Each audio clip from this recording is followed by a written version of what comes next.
Kolkata মহানাগরিক mayor, তার বাবা মায়ের নাম কি? হ্যাঁ, আমি শুনুন, আপনারা যদি না জেনে থাকেন আমি বলছি। ওনার পিতার নাম হচ্ছে আব্দুল হাকিম, আর মায়ের নাম হচ্ছে মনিকা মুখোপাধ্যায়। তাহলে কি উনি ওনার মাকে অপমান করছেন না? ফিরহাদ হাকিম মহাশয়ের মায়ের নাম মনিকা মুখোপাধ্যায় যদি হয়ে থাকে, তাহলে তিনিও কি দুর্ভাগ্যবশত জন্মগ্রহণ করেছিলেন ওই হিন্দু ধর্মে? ছি, এ কী বলছেন আপনি? কথাবার্তা বলার আগে না 2বার 10বার 5বার 100বার ভাববার চিন্তা করবেন।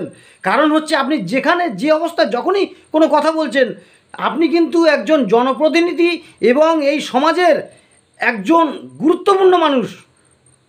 আপনি যে চেয়ারটায় বসে আছেন বর্তমানে, আমরা যে চেয়ারে আপনাকে বসিয়েছি সেই চেয়ারটার মর্যাদা রক্ষা করুন। ওই চেয়ারে কিন্তু আমাদের